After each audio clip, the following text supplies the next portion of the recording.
What was progressivism fighting against? Although the effectiveness of the progressives' effort can blind us to how different early American urban centers were, the unprecedented wave of immigration and industrialization which transformed 19th century America produced lawless and chaotic urban centers, which progressives sought to stabilize.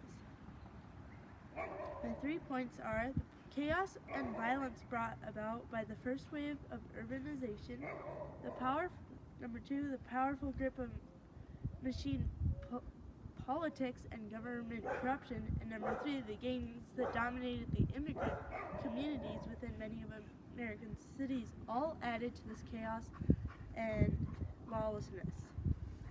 Number 1.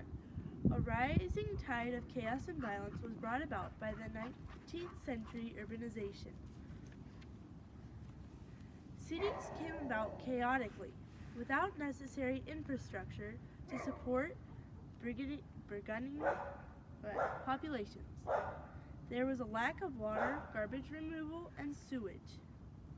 There were also no constraints of that of a small town, so people felt free to misbehave, and led to a decline in morality and increase in criminal behaviors.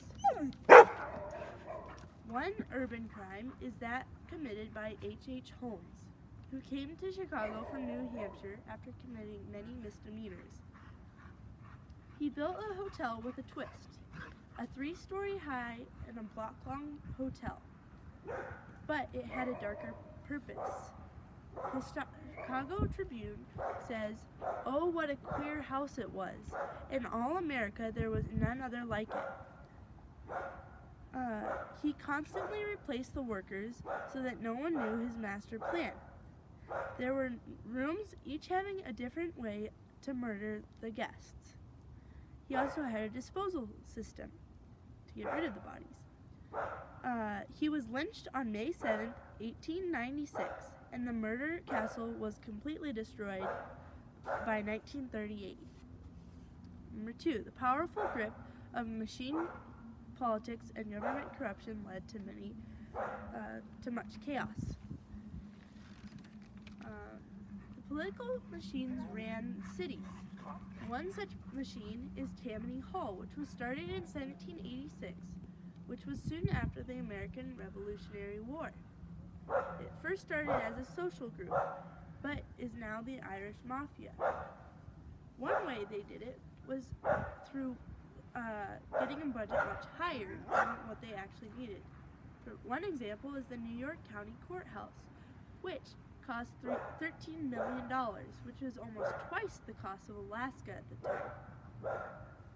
Workers got paid a lot more than normal, and the equivalent today for some workers was $1 million per day. But the workers didn't get to keep it, and it went back. And if they worked for Tammany Hall, it went back to them. Boss Tweed was the leader starting in 1858. He began his career as a corrupt fireman and had to be paid to put out the fire before he put it out.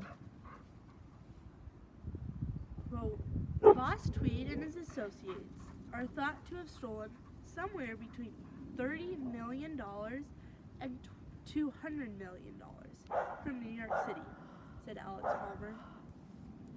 Number 3, the gangs that dominated the immigrant communities within many of America's cities also led to the lawless and chaos of the cities.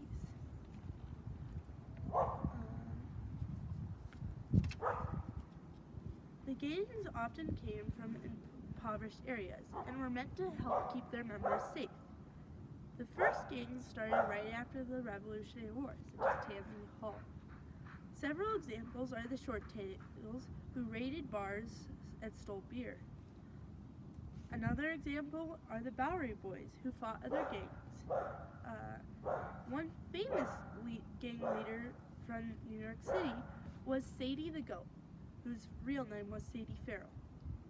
She would headbutt men, and then her assistants dragged the stunned men into alleys and took the clothes.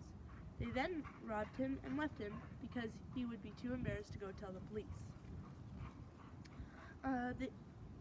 Once Sadie went into a bar, and the owner got mad and bit off her ear, put it in a jar, and then filled it with beer and set it on a shelf with other bitten off ears.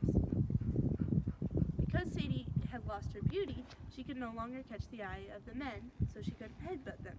So she led a pirate gang off the coast of New York City, or just New York. When she retired, she went back to the bar and got her ear back, and she and the owner became friends. Joseph Bruno says that, quote, Sadie wore her severed ear in a locket around her neck for the rest of her life. Although the effectiveness of the Progressives' efforts can blind us to just how different early American urban centers were, the unprecedented wave of immigration and industrialization, which transformed 19th century America, produced lawless and chaotic urban centers which progressives sought to stabilize. The three ways was the chaos and violence brought about by the first wave of urbanization, the second, the powerful grip of machine politics and government corruption, and number three, the gangs that dominated the immigrant communities within many of American cities.